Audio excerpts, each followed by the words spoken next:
안녕하세요, 까까입니다. 요즘은 썸 타는 것도 귀찮다는 말 들어보셨죠? 아무리 괜찮아 보여도 하나만 안 맞으면 그냥 피곤할 것 같아서 안 한다. 누가 한 말인가 싶지만 주변에서 은근히 자주 들립니다. 그런데 이런 이야기들 이제는 전혀 이상하지 않습니다. 연애, 결혼, 소개팅, 썸 이 모든 걸 고생으로 느끼는 사람들이 늘고 있죠. 하지만 정말 이상한 건 이게 우리만의 문제가 아니라는 점입니다. 지금 전 세계적으로 연애를 안 하는 사람들이 늘고 있습니다. 왜 세계적으로 솔로가 많아지고 있는 것일까요? 한국부터 살펴볼까요? 2023년 혼인 건수는 약 19만 3천 건, 10년 전인 2013년엔 32만 건이 넘었습니다. 10년 새 40% 가까이 줄어든 거죠. 그런데 중요한 건 단지 결혼이 줄어든 게 아니라 연애 자체를 포기하는 사람들이 확실히 늘고 있다는 점입니다. 일본에서는 초솔로 사회라는 책이 출간됐고 2035년엔 인구 절반이 미혼일 거란 전망까지 나왔습니다. 아예 솔로셀을 만들자는 주장까지 나온 적도 있습니다. 사랑을 안 하면 세금을 낸다니 놀랍기도 하고 웃기기도 하죠. 미국 UCLA의 성행동 연구소는 2000년부터 청년들의 연애 및 성생활 추이를 분석했는데요. Z세대 남성의 38%가 1년 이상 성관계가 없다고 답했으며 이는 미국 역사상 가장 연애로부터 멀어진 세대라는 평가를 받고 있습니다. 프랑스도 마찬가지예요. 이른바 신독 세대, 즉 연애를 거부하고 혼자인 삶을 택한 20, 30대 청년층이 늘고 있습니다. 프랑스 통계청의 예측에 따르면 2030년까지 프랑스에서 새롭게 늘어나는 가구 중 약 84%가 1인 가구일 것으로 전망되고 있습니다. 결혼하지 않은 채 혼자 사는 삶이 점점 더 자연스러운 선택으로 받아들여지고 있는 겁니다. 중국에서는 젊은 세대 사이에 탕핑족, 즉 누워서 모든 것을 포기한 세대가 등장했습니다. 연애, 결혼, 출산 모두 하지 않겠다는 선언이죠. 독일의 경우 파트너 없이 살아가는 삶이 점차 보편화되고 있습니다. 싱글과 비혼의 삶이 사회적으로 자연스럽게 받아들여지는 분위기가 커지고 있죠. 이쯤 되면 분명해집니다. 지금 우리가 겪는 연애 피로 전 세계가 함께 겪고 있는 흐름입니다. 연애는 이제 삶의 필수가 아닌 선택지로 이동 중입니다. 요즘 연애는 마치 고르고 비교하고 미루는 게임 같아요. 소개팅, 앱, SNS. 연애 앱은 이용자에게 수많은 선택지를 제시하지만 그게 오히려 선택을 어렵게 합니다. 더 나은 사람이 있을 거란 막연한 기대감은 결코 만족감을 주지 않고 하루에도 수십 번 스와이프를 하면서도 마음은 점점 공허해지죠. 이 사람보다 더 나은 사람이 있을 것 같은데 저 커플처럼 예쁘게 연애하고 싶은데 난 뭐가 부족한 거지?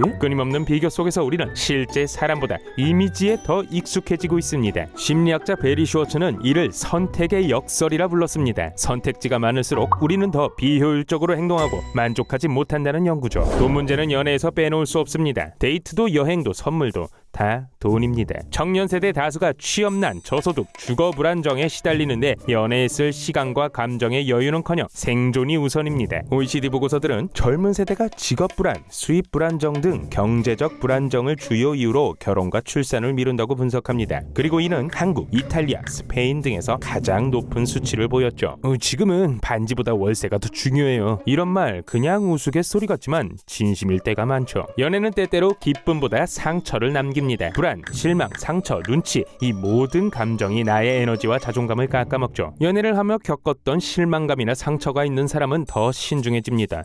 또 그럴 바엔 그냥 혼자가 낫다. 그건 회피라기보다 자기 보호일 수도 있습니다. APA 조사에 따르면 Z세대는 모든 세대 중 스트레스와 정신적 고통을 가장 많이 경험하고 있습니다. 이런 정서적 부담과 회피 경향은 연애 등 관계 형성 시에도 일정 영향을 줄 수 있다는 해석이 가능합니다. 요즘 사람들은 내 마음을 지키는 것 자체를 연애보다 우선시하는 셈이죠. 감정 소모 없이 편하게 살고 싶다는 말이 정말로 현실적인 선택이 되어버린 거예요. 과거에는 달랐습니다. 조선시대엔 결혼하지 않은 남성을 총각이라 부르고 정식 상투를 틀지 않은 총각 상투를 했습니다. 결혼은 개인 선택이 아닌 사회적 의무였습니다. 결혼하지 않으면 이상한 사람 취급받았고 이건 우리 부모 세대까지는 어느 정도 이어졌던 분위기입니다. 그런데 이건 한국만의 일이 아니었습니다. 고대 로마에선 미혼에게 세금 불이익, 상속 제한이 있었고 결혼 장려법을 만든 황제 아우구스투스는 미혼은 국가에 기여하지 않는 존재로 봤습니다. 19세기 영국과 미국도 마찬가지입니다. 결혼 안 한 여성은 노처녀라는 사회적 낙인을 받았고 결혼을 안 하면 무언가 결함이 있는 사람으로 여겨졌던 시대였죠. 미국 역사학자 스테파니 쿤츠는 20세기 중반까지 결혼은 사회적 완성의 의무처럼 간주됐다고 분석하며 비혼은 도덕적 의심을 받는 상태로 여겨졌다고 말했죠. 그러나 지금은 완전히 달라졌습니다. 2013년에 개봉한 영화 그녀를 아시나요? 주인공은 인공지능 운영체제 사만다와 점점 사랑에 빠집니다. 처음엔 이상하게 보였던 이 설정이 지금 보면 그렇게까지 이상하지는 않죠. 다가올 미래에는 오히려 자연스럽다는 생각이 들 수도 있지 않을까 생각해봅니다. AI와 챗봇, 가상 인플루언서, 감정형 음성 비서까지 우리는 지금 감정을 기계와 주고받는 시대를 살고 있기 때문이죠. 사랑은 더 이상 필수가 아니죠. 이제는 사람 없이도 행복한 방법이